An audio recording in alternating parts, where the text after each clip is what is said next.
The Midnight Gang by David Walliams and illustrated by Tony Ross. Chapter 56, None Shall Sleep. And I'm going to read this chapter in two parts. The operating theatre was a huge gleaming room with a wide glass window on one side. Big bright lights were attached to the ceiling. They were so bright that you couldn't look directly at them, or you would see the stars. Tom wheeled Sally on her bed into the centre of the room. "I'm so excited," said Sally. "Good. We are just about to begin. Is everyone ready?" asked Tom. "Ready," replied Amber, Robin and the porter. "Not quite ready," called out George, who was fiddling with something. "Right, now I'm ready." "Have you selected the music, Robin?" asked Tom. "Yes," Robin replied. "As soon as you hear it start, let's all begin." As Robin placed one of his CDs into his player, the others took their respective places in the operating theatre. The music started. It was the unmistakable sound of the world's most famous opera aria, Nessun Dorma, by Puccini from the opera Turandot. The English translation for Nessun Dorma is None Shall Sleep, a fitting motto for the Midnight Gang. The recording was sung in Italian. And there is a picture of an opera singer, probably Pavarotti, and there's the music playing out. The translation of Nessun Dorma is, "None shall sleep, none shall sleep, even you, O princess, in your cold room, watch the stars that tremble with love and hope." The words could have been sung about Sally. It was a fittingly majestic piece of music to accompany the next few minutes, which would represent a lifetime. From her bed, Sally watched with wonder as the children worked around her in the operating theatre. Robin was standing at the back of the room with a slide projector. As he heard his beloved opera aria begin, he flicked a switch on the projector and the machine whirred into life. The first slide, was projected onto the wall of the operating theatre right in front of Sally. It read, "Exam results." Sally giggled. "Oh no!" Then Tom placed a square black hat on Sally's head that had been made from a cereal box. Next he handed her a rolled-up piece of paper in a red bow. Sally unrolled the exam certificate to see, to her delight, that she had received A's in every subject imaginable.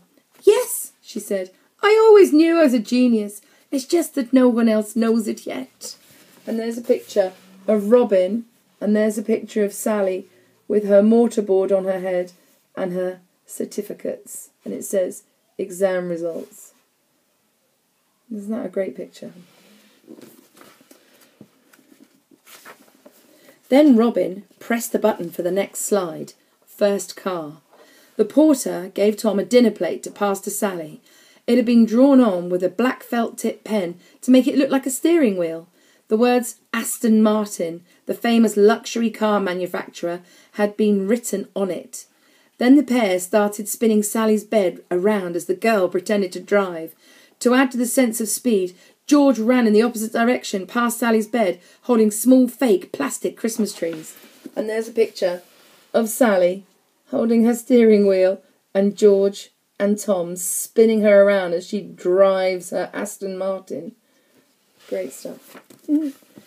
Then came first kiss. The porter handed Tom a bunch of flowers and pushed him towards Sally. The boy bristled at the thought, so he passed the flowers to George.